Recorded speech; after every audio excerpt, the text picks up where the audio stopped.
بسم الله الرحمن الرحيم.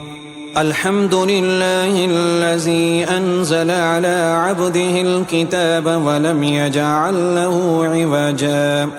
قيما لينذر بأسا شديدا من لدنه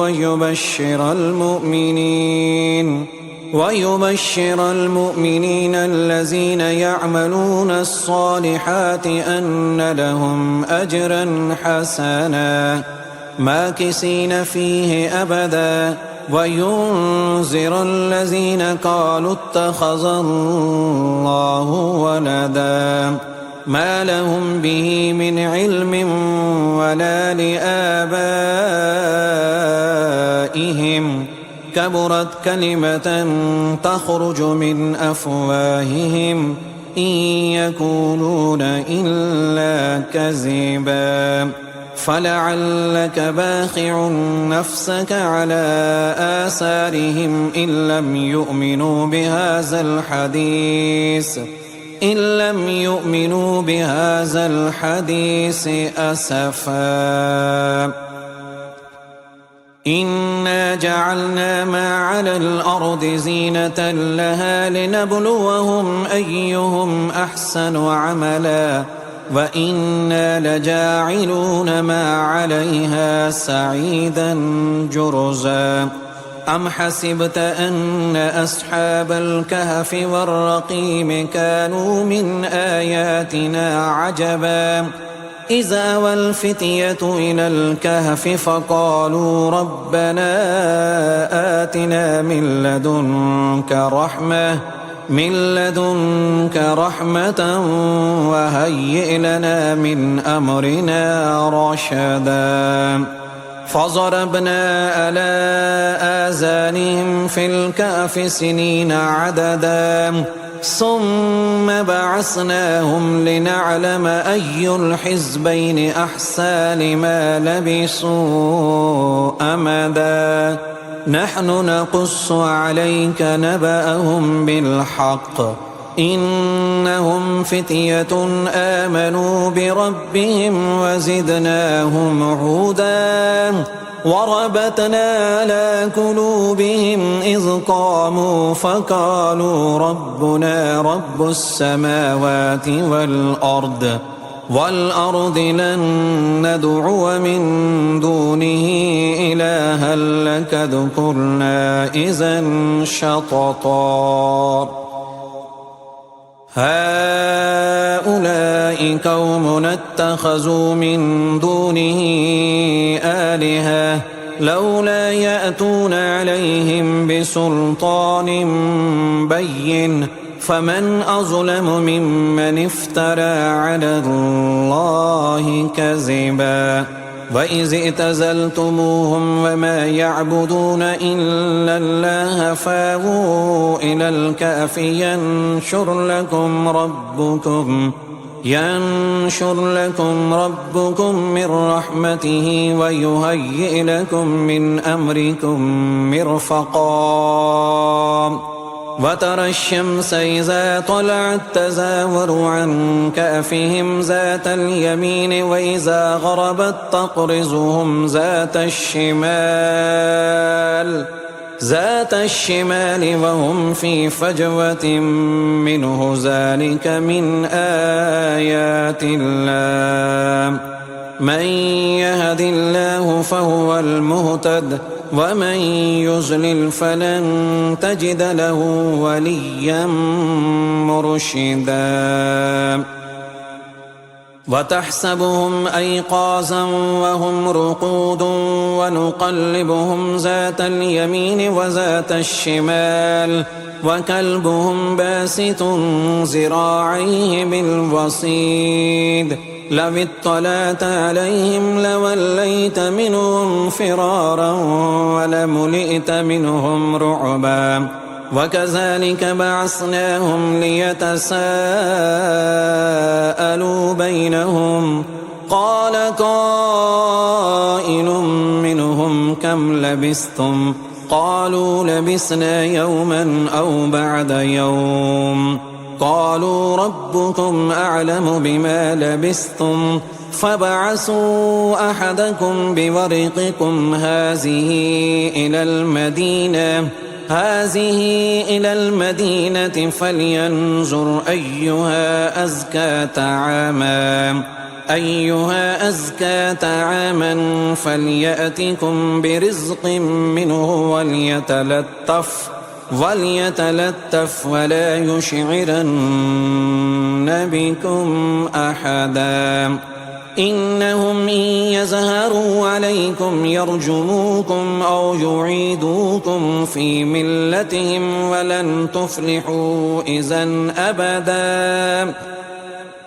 وكذلك أعصرنا عليهم ليعلموا أن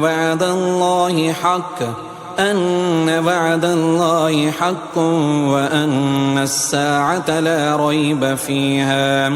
إذ يتنازعون بينهم أمرهم فقالوا بنوا عليهم بنيانا ربهم أعلم بهم قال الذين غلبوا على أمرهم لنتخذن عليهم مسجدا سيقولون ثلاثة رابعهم كلبهم ويقولون خمسة سادسهم كلبهم رجما بالغيب ويقولون سبعة وثامنهم كلبهم قل ربي أعلم بعدتهم ما يعلمهم إلا قليل فلا تمار فيهم إلا مراء ظاهرا ولا تستفت فيهم منهم أحدا ولا تقولن لشيء إني فاعل ذلك غدا إلا أن يشاء الله واذكر ربك إذا نسيت وقل عسى أن يهديني ربي لأقرب من هذا رشدا ولبثوا في كهفهم 300 سنين وازدادوا 9 قل الله أعلم بما لبثوا له غيب السماوات والأرض أبصر به وأسمع ما لهم من دونه من ولي ولا يشرك في حكمه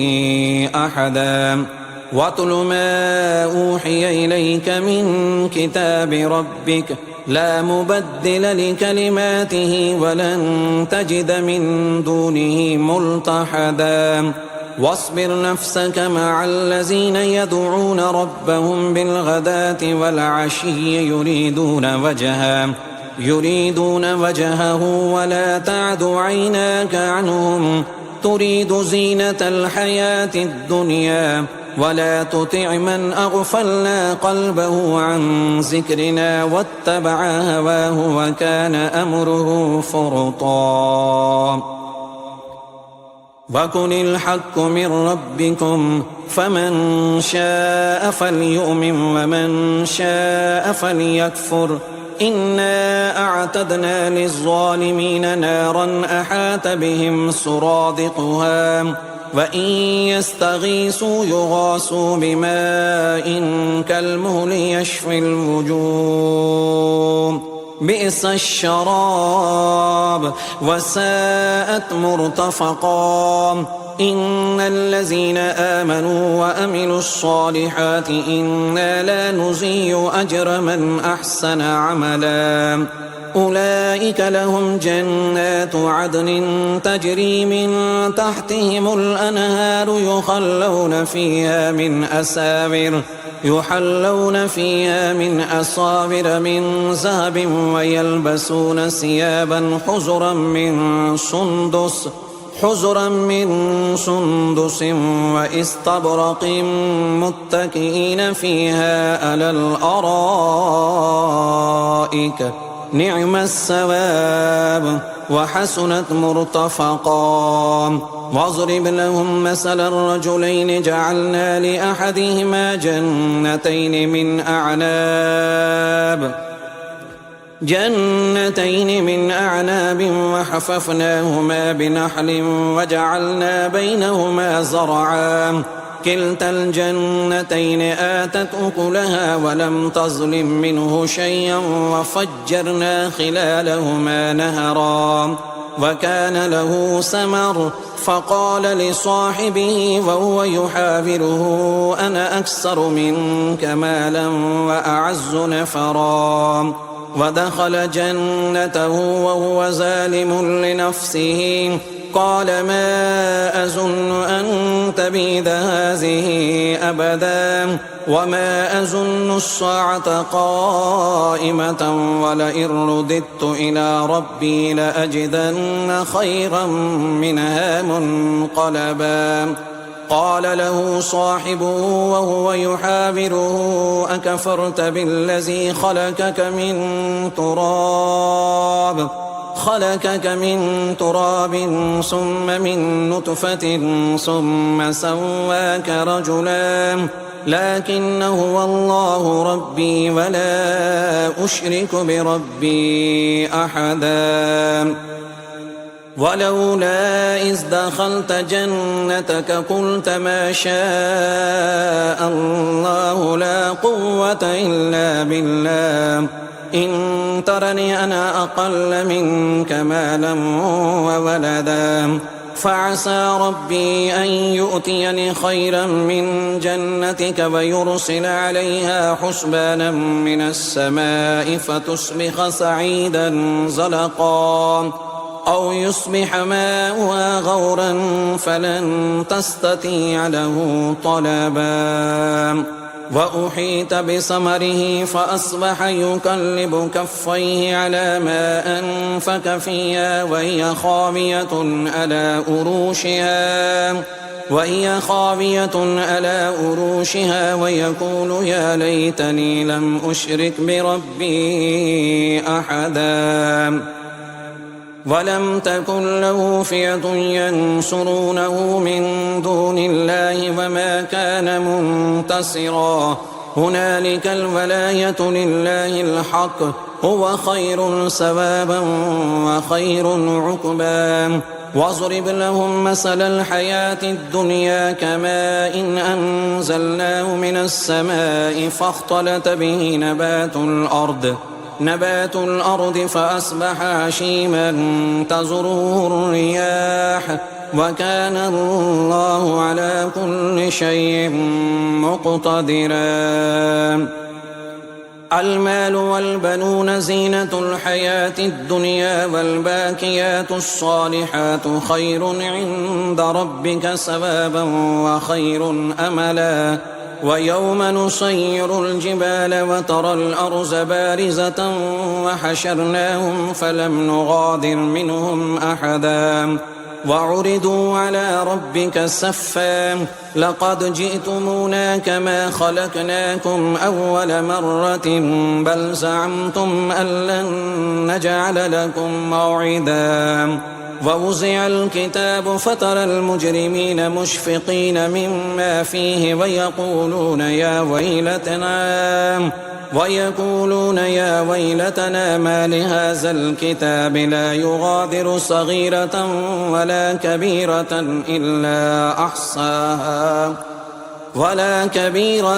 إلا أحصاها ووجدوا ما عملوا حاضرا ولا يظلم ربك أحدا وإذ قلنا للملائكة اسجدوا لآدم فسجدوا إلا إبليس كان من الجن ففسق عن أمر ربه أفتتخذونه وذريته أولياء من دوني وهم لكم عدو بئس للظالمين بدلا ما أشهدتم خلق السماوات والأرض ولا خلق أنفسهم وما كنت متخذ المضلين عضدا ويوم يقول نادوا شركائي الذين زعمتم فدعوهم فلم يستجيبوا لهم وجعلنا بينهم موبقا ورأى المجرمون النار فظنوا أنهم مواقعوها ولم يجدوا عنها مصرفا ولقد صرفنا في هذا القرآن للناس من كل مثل وكان الإنسان أكثر شيء جدلا وما منع الناس أن يؤمنوا إذ جاءهم الهدى ويستغفروا ربهم إلا أن تأتيهم سنة الأولين أو يأتيهم العذاب قبلا وما نرسل المرسلين إلا مبشرين ومنذرين ويجادل الذين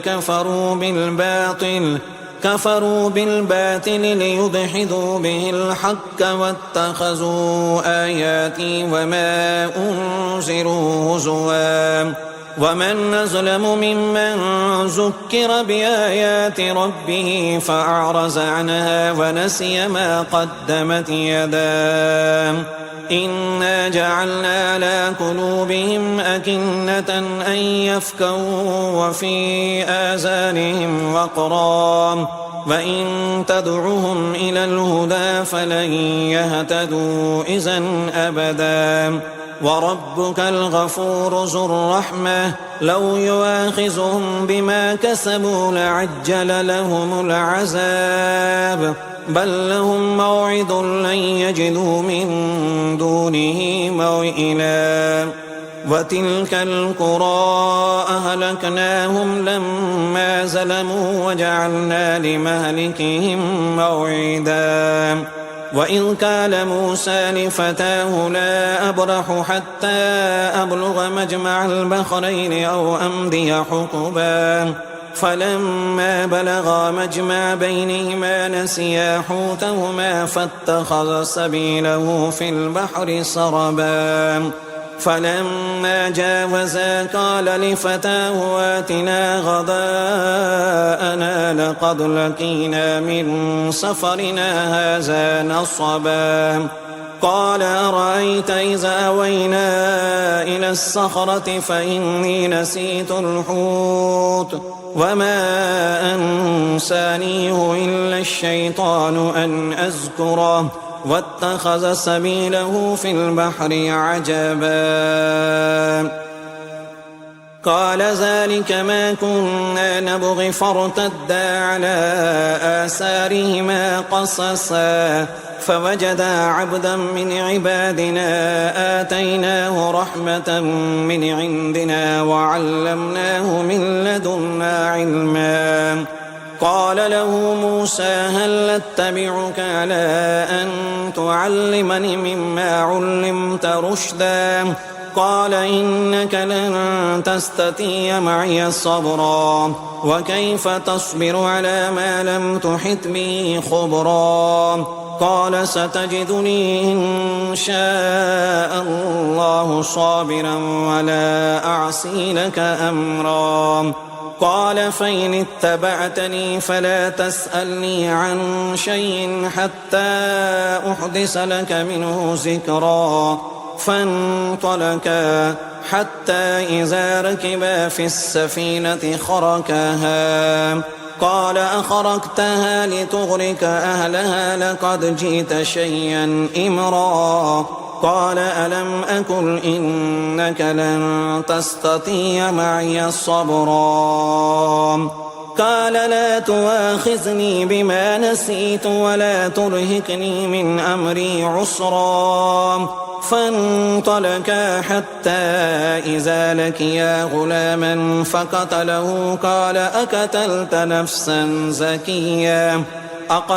نفسا زكية بغير نفس لقد جئت شيئا نكرا قال ألم أكن لك إنك لن تستطيع معي صبرا قال إن سألتك عن شيء بعدها فلا تصاحبني قد بلغت من لدني عذرا فانطلقا حتى إذا أتيا أهل قرية استطعما أهلها فعبوا أن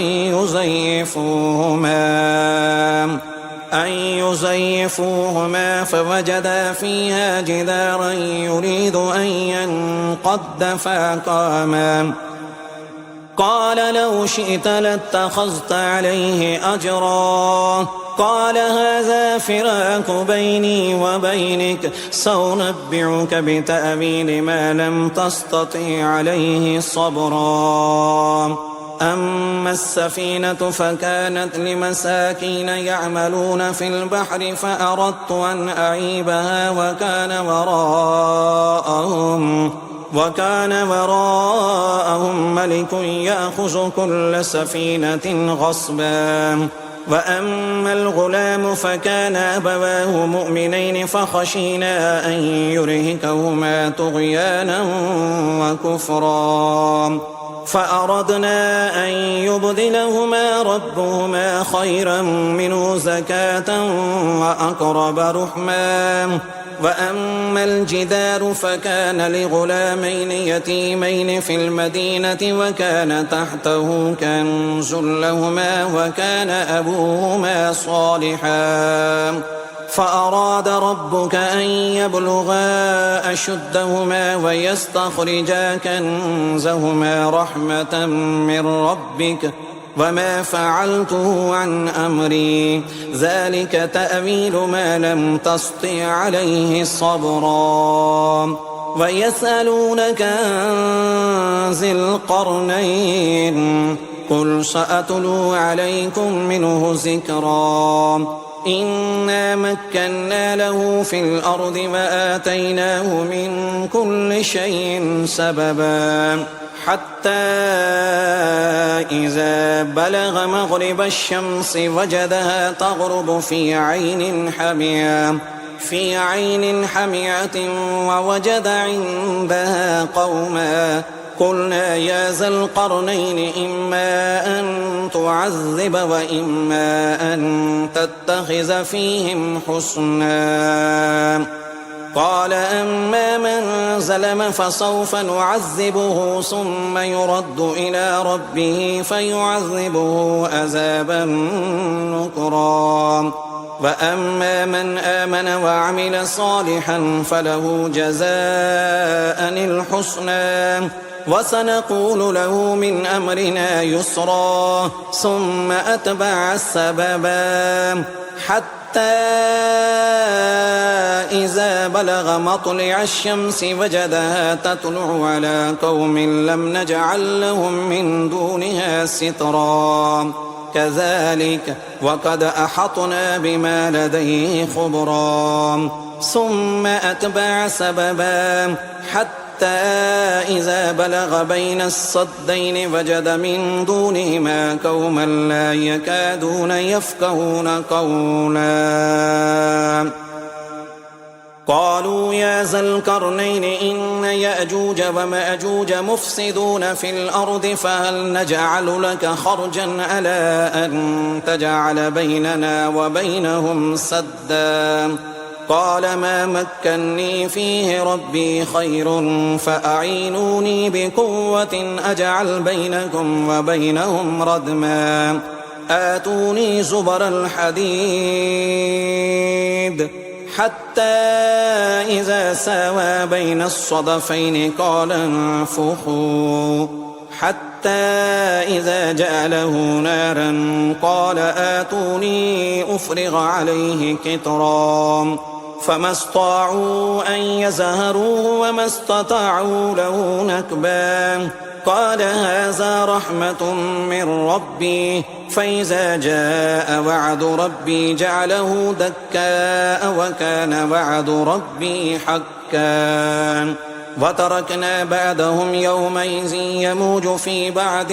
ونفح في الصور فجمعناهم جمعا وأردنا جهنم يومئذ للكافرين عرضا الذين كانت أعينهم في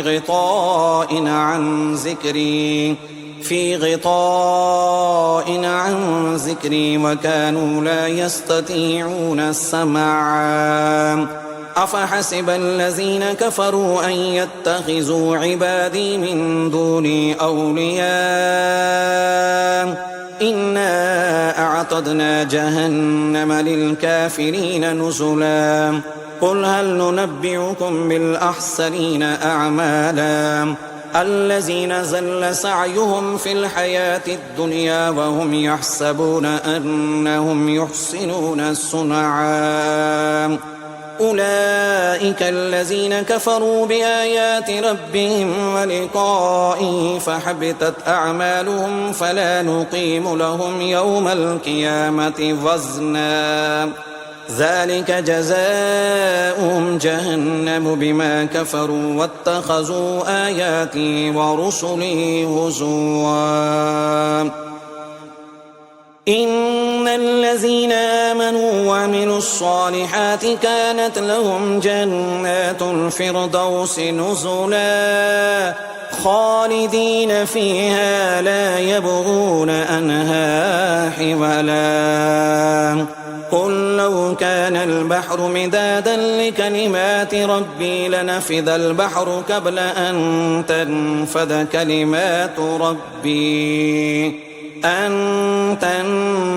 كلمات ربي ولو جئنا بمثله مددا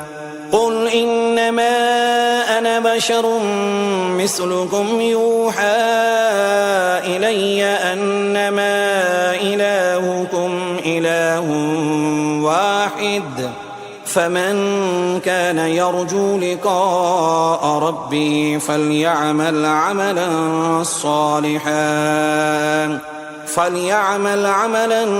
صالحا ولا يشرك بعبادة ربه أحد.